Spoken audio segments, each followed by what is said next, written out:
नमस्कार मित्रांनो.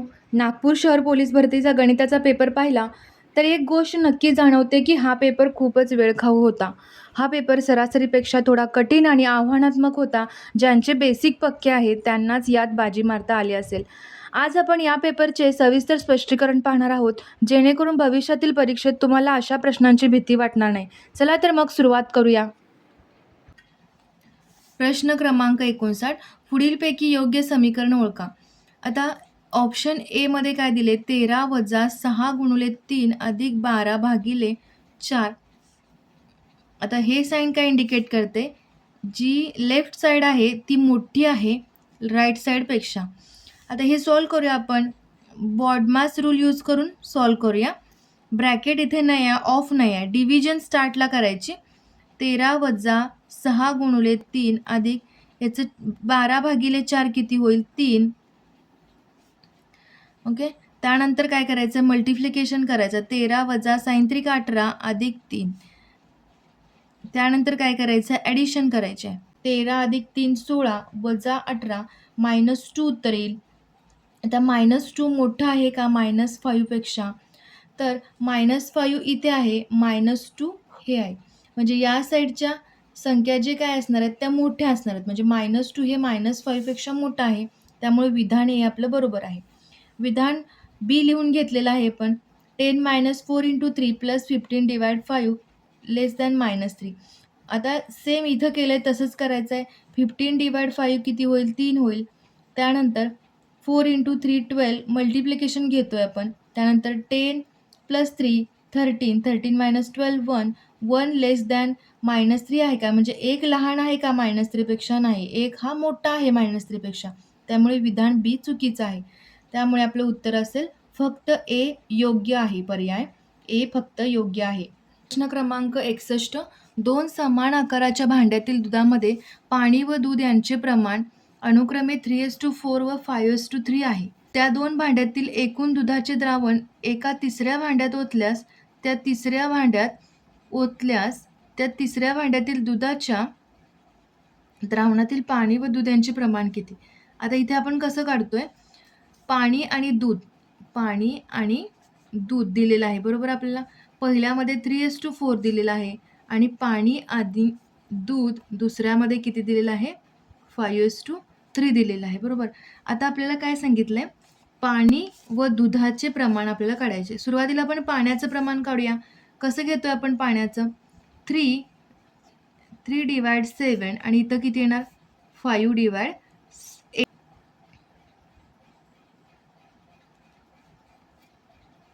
यांचा त्रिकस गुणाकार करूया आणि पाण्याचं एक प्रमाण करून घेऊया बरोबर.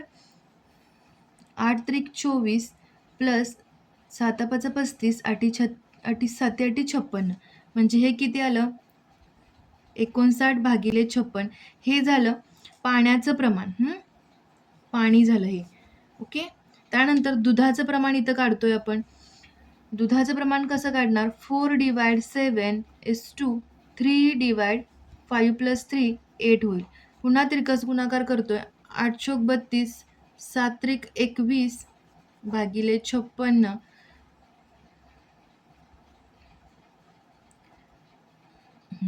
आता इथे काय करतो, आपल्याला पाणी व दुधाचे प्रमाण पाहिजे.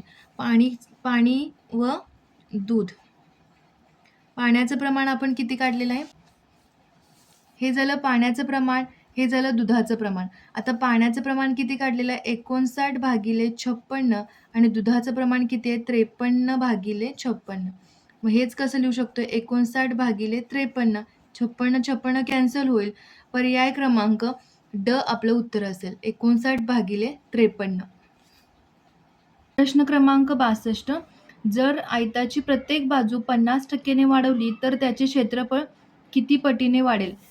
आता आपण यापूर्वी अशी भरपूर गणितं पाहिलेली आहेत. जर आयताचं क्षेत्रफळ किंवा आयत असू दे, चौरस, वर्तुळ किंवा एखादा गोळा असेल, याची जर बाजू वाढवली तर क्षेत्रफळ कितीने वाढेल, असे प्रश्न आपण पाहिलेले आहेत. तर प्रत्येकासाठी हा सेमच फॉर्म्युला असणार आहे, a + b + a × b / 100. आता इथे ए काय आहे 50%, बी पण असेल 50 प्लस ए इंटू बी 50 गुणुले 50 भागिले 100. तर ह्याचं उत्तर येईल 125%. आता आपल्याला काय करायचं, क्षेत्रफळ किती पटीने वाढेल. आता याचं रूपांतर कसं करूया, 125% म्हणजेच काय 125 भागिले 100. 25 पाचा 125, 25 चोक 100 म्हणजे 5/4. उत्तर असेल आपलं ब 5/4. प्रश्न क्रमांक 63. एका समारंभामध्ये एकूण 35 व्यक्ती आहेत. प्रत्येक व्यक्तीने दुसऱ्या प्रत्येक व्यक्तीसोबत हस्तांदोलन केल्यास एकूण किती हस्तांदोलने होतील.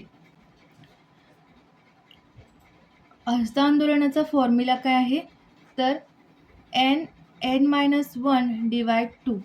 n किती आहे 35, 35 वजा 1 34 होईल, डिवाइड काय होईल 2 होईल, याचं 17 होईल.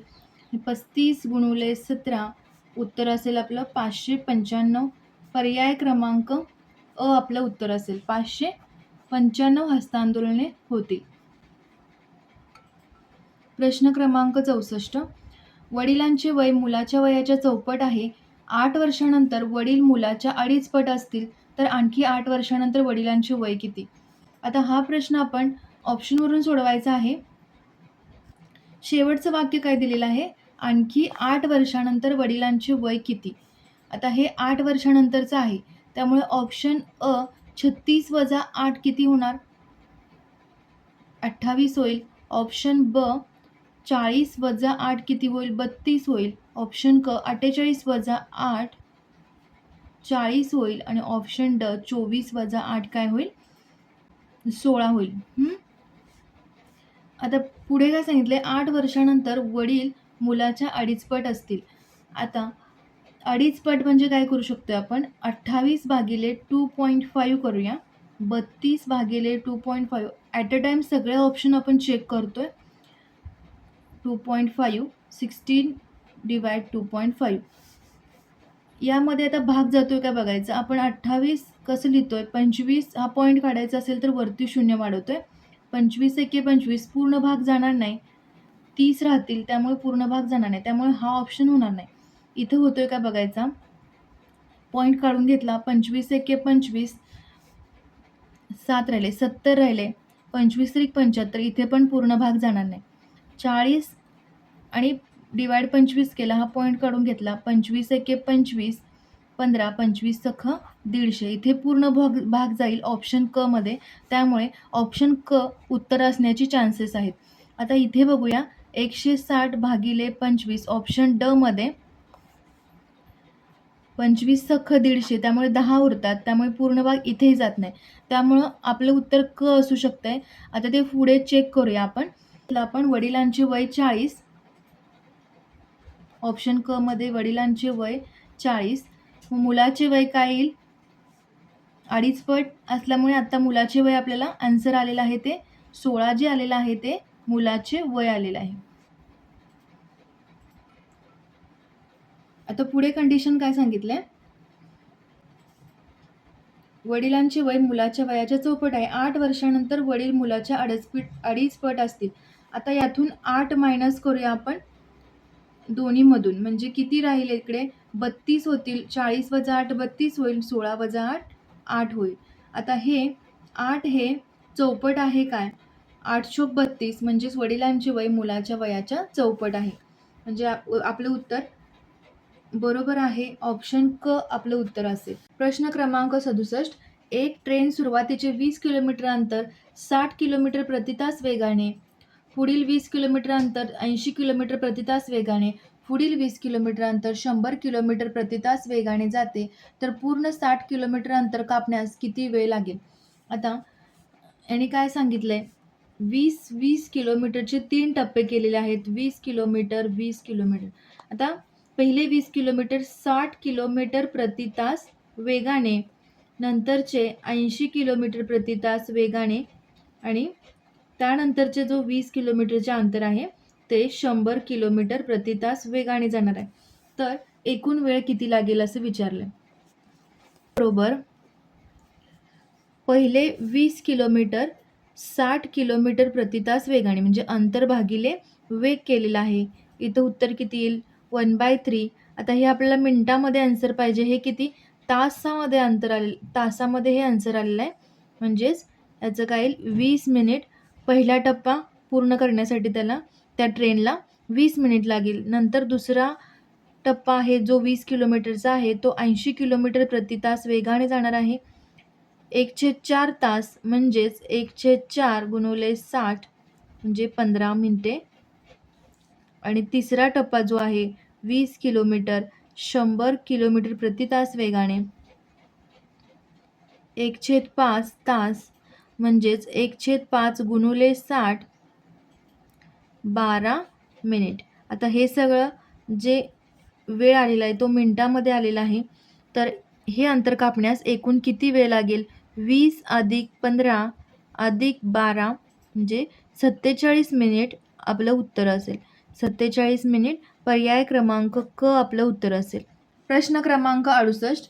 जर x + 1/x = 2 तर x चा 2025 घातांक प्लस 1/x चा 2026 घातांक बरोबर किती? जेव्हा आपण x ची व्हॅल्यू 1 ठेवतोय त्यावेळी डावी बाजू बरोबर उजवी बाजू, म्हणजेच हे इक्वेशन सॅटिस्फाय होतंय.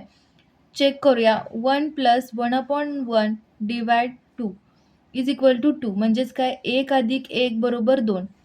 ज्यावेळी x ची व्हॅल्यू 1 ठेवतोय त्यावेळी दोन्ही बाजू इक्वल होतात, म्हणजेच x ची व्हॅल्यू काय आहे?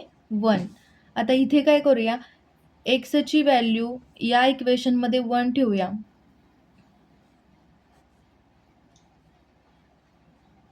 आता 1चा कोणताही घातांक असेल तरी 1च उत्तर येतंय. त्यामुळे 1/1 याचं उत्तर येईल 2. पर्याय क्रमांक क आपलं उत्तर असेल. 110 किलोमीटर अंतर जाण्यासाठी एका चाकाचे 1000 फेरे पूर्ण होतात, तर त्या चाकाचा व्यास किती आहे? असं विचारलेलं आहे.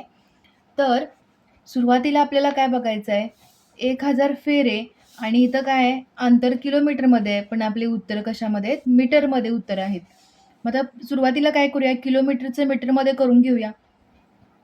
1 किलोमीटर म्हणजे 1000 मीटर. 1000 मीटर म्हणजेच 110 किलोमीटर म्हणजे 110 बरोबर. आता 110 किलोमीटर अंतर जाण्यासाठी एका चाकाचे 1000 फेरे पूर्ण, म्हणजे एक फेरा बरोबर कसं लिहू शकतोय आपण? 110 000 डिवाइड 1000 फेरे, म्हणजे 110 मध्ये एक फेरी, आणि एक फेरी म्हणजे काय असतो? परीघ असतो. हे आपल्याला माहिती आहे. म्हणजेच परीघ बरोबर 2πr चा फॉर्म्युला आहे. इथं व्यास काढायला सांगितलं. आता हे 2r आपण कसं लिहू शकतोय? पाय गुणिले d लिहू शकतोय. 2r म्हणजे काय? डायमीटर. d बरोबर 2r असतोय. आता परीघ आहे, एक फेरी म्हणजे परीघ 110 पाय d. आता पायची व्हॅल्यू किती आहे? 22/7 गुणिले d 110. मग d ची व्हॅल्यू येईल 110 गुणिले 7 भागिले 22. 11 × 1 = 11, 0, 11 × 2 = 22, 2 × 5 = 10, 35 आपलं 35 मीटर उत्तर असेल आपलं. व्यास काय असेल? 35 मीटर. पर्याय क्रमांक ब आपलं उत्तर असेल. चाकाचा व्यास 35 मीटर असेल. प्रश्न क्रमांक 70. नागपूर चंद्रपूर जाणाऱ्या 2 बस गाड्यांपैकी नागपूर ते चंद्रपूर जाणाऱ्या 2 बस गाड्यांपैकी पहिली गाडी सकाळी 7 वाजता ताशी 80 किलोमीटर वेगाने सुटली. त्यानंतर त्याच दिवशी दुसरी गाडी सकाळी 8 वाजता ताशी 100 किलोमीटर वेगाने सुटली, तर त्या 2 गाड्या एकमेकीस किती वाजता भेटतील? आता इथे आपल्याला काय करायचं आहे? नागपूर ते चंद्रपूर बरोबर. आता एक गाडी जी सुटणार आहे ती 7 वाजता सुटणार आहे आणि ती 80 किलोमीटर/h वेगाने जाणार आहे. आणि दुसरी जी गाडी आहे ती 8 वाजता निघणार आहे, नागपूर ते चंद्रपूर जाणार आहे. म्हणजे दोन्ही एकाच डिरेक्शनने जातात. दोन्ही ज्यावेळी एका डिरेक्शनने जातात त्यावेळी रिलेटिव्ह स्पीड किंवा आपण सापेक्ष वेग स्पीड किंवा काय होईल? ची होते वजाबाकी. रिलेटिव्ह स्पीड म्हणजे आपण काय करतोय, स्पीडची वजाबाकी ज्यावेळी एका डिरेक्शनमध्ये जायचं असेल. त्यापूर्वी हे बघूया, दुसरी जी बस जाणार आहे ती 8 वाजता निघणार आहे. ही 7 वाजता निघली ती 80 किलोमीटर पर हॉवर आणि जी 7-8 वाजता निघणार आहे ती 100 किलोमीटर पर हॉवरनी निघणार आहे. आता हे बघा इथं हा 7 ते 8 7 ते 8 या पहिल्या बसने 80 किलोमीटर अंतर पूर्ण केलेलं असणार आहे, बरोबर. एका तासात ती 80 किलोमीटर जाते, म्हणजेच 80 किलोमीटर अंतर पूर्ण केलेलं असणार आहे. तर अंतर 80 किलोमीटर, सापेक्ष वेग म्हणजे आत्ताच मी तुम्हाला सांगितलं, की आपण इथं वजाबाकी करतो. 20 किलोमीटर पर हॉवर सापेक्ष वेग येईल. आता अंतर आहे, वेग आहे, वेळ काढायचा आहे आपल्याला. वेळ कसं काढतोय मग, अंतर भागिले वेग.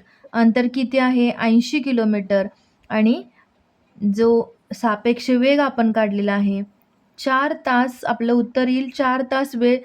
4 तास लागतील दोघी एकमेकास भेटण्यासाठी. आता त्याने विचारले किती वाजता त्या भेटतील. आता ज्या भेटतील, आपण इथपर्यंत अंतर हे 7 ते 8. आता ह्या दोघी इथून निघाल्यापासून ते 4 वाजता भेटणार आहेत. आता इथून किती वाजता निघणार आहेत त्या, इथून निघणार आहेत ती 8 वाजता निघणार आहेत आणि 8 अधिक 4 तास किती होतात, 12 वाजता त्या एकमेकांना भेटतील. त्यामुळे पर्याय क्रमांक ब आपलं उत्तर असेल. या प्रकारचा क्वेश्चन आपण आपल्या चॅनलवर पाहिलेला आहे. चला वळूया पुढच्या प्रश्नाला. 71. एका दुकानदाराने वस्तूच्या किमती 25% ने वाढवली आणि त्या किमतीवर 5% सूट दिली, तर त्याला नफा किती झाला. आता हे आपण कसं काढतोय, आता मूळ किंमत 100 घेऊया. आता 100 वरती 25% ने वाढवून ठेवली म्हणजे काय, 125 भागिले 100 करतोय आपण, म्हणून त्यानंतर त्या किमतीवर 5% सूट दिले, त्यामुळे 95 भागिले 100 सूट किंवा सवलत दिले असं म्हणतोय आपण. हे 100 कॅन्सल होतील. 25 5 125, 25 चोक 100, 43. 475 भागिले 4, 4 एके 418.75 आपलं उत्तर आलेलं आहे. आता किती शेकडा नफा होईल हे सांगितले. 118.75 वजा 100 म्हणजेच 18.75% शेकडा नफा होईल. पर्याय क्रमांक ब आपलं उत्तर असेल. प्रश्न क्रमांक 72. खालील समीकरणातील x ची किंमत काढा. आता इथं समीकरण मी पुन्हा लिहून घेते. 81 बरोबर 1/x. त्याचा तिरकस गुणाकार करूया. 3 cube root of x into x बरोबर 81. आता क्यूब रूट ऑफ x कसं लिहितो आपण, 1/3. रूट x असेल तर x चा हाफ असं लिहितोय. क्यूब रूट ऑफ x असेल तर x चा 1/3 लिहिणार. ओके, म्हणून x चा 1/3 घातांक गुणिले x चा 1 81. आता ज्यावेळी बेस समान असतोय म्हणजेच काय, a raise to p into a raise to q. काय लिहितोय आपण, p प्लस q लिहितोय. हे काय, घातांकाचा नियम आहे हा. म्हणजेच x raise to 1/3 plus 1 is equal to 81 लिहू शकतोय. म्हणजे x रेस टू किती होणार, तिरकस गुणाकार करायचा, 4/3 बरोबर 81. म्हणजे काय लिहू शकते, 3 चा चौथा घातांक म्हणजे 81 लिहू शकतोय. आता हे 4 कॅन्सल होतील. x चा 1/3 म्हणजे 3, तर काय करूया याचा 1/3 बरोबर 3. आता याचा काय करूया, क्यूब करूया दोन्ही साईडचा. क्यूब केल्यानंतर काय होईल, घन करूया. ओके, घन करूया. घन केल्यानंतर काय होईल, हा क्यूब रूट निघून जाईल. x बरोबर 3 चा घन म्हणजे 3 त्रिक 9, 9 त्रिक 27. x ची व्हॅल्यू आली 27. पर्याय क्रमांक अ आपलं उत्तर असेल. क्रमांक 74. अक्षयची कार्यक्षमता भावनापेक्षा 40% जास्त आहे. अक्षय एकटा एक काम 24 दिवसात पूर्ण करतो, तर दोघे मिळून ते काम किती दिवसात पूर्ण करतील. आता अक्षयची कार्यक्षमता किती घेऊया, 140 घेऊया. अक्षयची कार्यक्षमता 140, भावनाची 100. आता 140 भागिले 100 किती होईल, बेसाती 14, बे पंचे 10, 7:5 आला आपलं. ओके, तर अक्षय एकटा एक काम 24 दिवसात पूर्ण करतो. आता ते टोटल काम किती असणार आहे? इफिशियन्सी आपल्याला फॉर्म्युला माहीत आहे. इफिशियन्सी बरोबर वर्क डिवाइड डेज. आता इफिशियन्सी आहे आपल्याकडे अक्षयची किती आहे? 7 आहे. 7 आणि 24 दिवस कामासाठी लागतात, त्यामुळं काम किती येईल? 7 गुणुले 24. आता 7 गुणुले 24 हे झालं टोटल काम. आता ते दोघे मिळून किती दिवसात करतील असं विचारले, म्हणजे त्या दोघांची इफिशियन्सीची ॲडिशन घेऊया. म्हणजे 7 + 5 किती होईल? ची ॲडिशन घेऊया. 7 + 5 12 होईल. आणि आता वर्क डिवाइड हाच फॉर्म्युला पुन्हा वापरतोय आपण. वर्क डिवाइड इफिशियन्सी बरोबर डेज निघतील. ओके. आता वर्क किती आहे? हे जे आहे ते वर्क आहे. 7 × 24. इफिशियन्सी आता याची दोघांची ॲडिशन केलेली आहे आपण, म्हणून 14 दिवस आपलं उत्तर आलं. 14 दिवस. फक्त हा फॉर्म्युला या चॅप्टरमध्ये मेन आहे. हे मी तुम्हाला सुरुवातीला सुद्धा सांगितलेलं आहे. या चॅप्टरवरचे आपले लेक्चरसुद्धा झालेले आहेत. 14 दिवस आपलं उत्तर असेल. असा कोणताही प्रश्न असणार नाही की या फॉर्म्युल्यावरून सुटणार नाही. हा फॉर्म्युला इथं या चॅप्टरमध्ये महत्त्वाचा आहे. आपलं उत्तर असेल पर्याय क्रमांक अ, 14 दिवस. प्रश्न क्रमांक 75. रोहनने 15% नफा घेऊन एक मोबाईल सार्थकला विकला. रोहनने 5% तोटा सहन करून तो मोबाईल अंकुरला 43,700 रुपयाला विकला. तर रोहनने तो मोबाईल किती रुपयामध्ये खरेदी केला? आता इथं आपण काय घेतो? विक्री किंमत बरोबर खरेदी किंमत गुणुले नफा तोटा काय असेल तो असतो. ओके. आता इथे काय सांगतोय आपण? विक्री किंमत आता 43,700 रुपयाला तो विकलेला आहे, म्हणजे विक्री किंमत 43,700. खरेदी किंमत एक्स जी आपल्याला काढायची आहे. रोहनने 15% नफा म्हणजे 115 भागिले 100 करूया. आणि सार्थकने 5% तोटा सहन केलेला आहे, म्हणजे 95 भागिले 100 करूया. आता इथं फक्त एक्सची व्हॅल्यू काढायची आपल्याला. 5 एके 5, 5 नवे 45, 5 दोन्ही 10, 0, 5 चोक 20, 5 दोन 10, 5 त्रिक 15. आता याचं व्हॅल्यू काय येईल? एक्स बरोबर 43,700 गुणुले 400 भागिले 23 गुणुले 19. आता 23 गुणुले 19 किती होईल? मल्टिप्लिकेशन करून बघा तुम्ही. 23 गुणुले 19 437 होईल. 30 गुणुले 100 43,700 आणि आपलं उत्तर येईल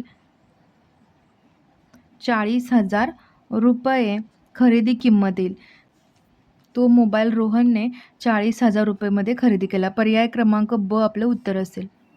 तर मित्रांनो, हे होते नागपूर शहर पोलीस भरती पेपरमधील अंकगणिताचे सविस्तर स्पष्टीकरण. पेपरची पातळी पाहता आगामी परीक्षांसाठी तुम्हाला सराव वाढवणे गरजेचे आहे. जर तुम्हाला यातील एखादी शॉर्ट ट्रिक आवडली असेल तर व्हिडिओला लाईक नक्की करा.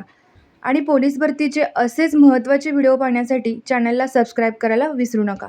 पुन्हा भेटूया पुढच्या व्हिडिओमध्ये. तोपर्यंत सराव करत राहा. थँक्यू.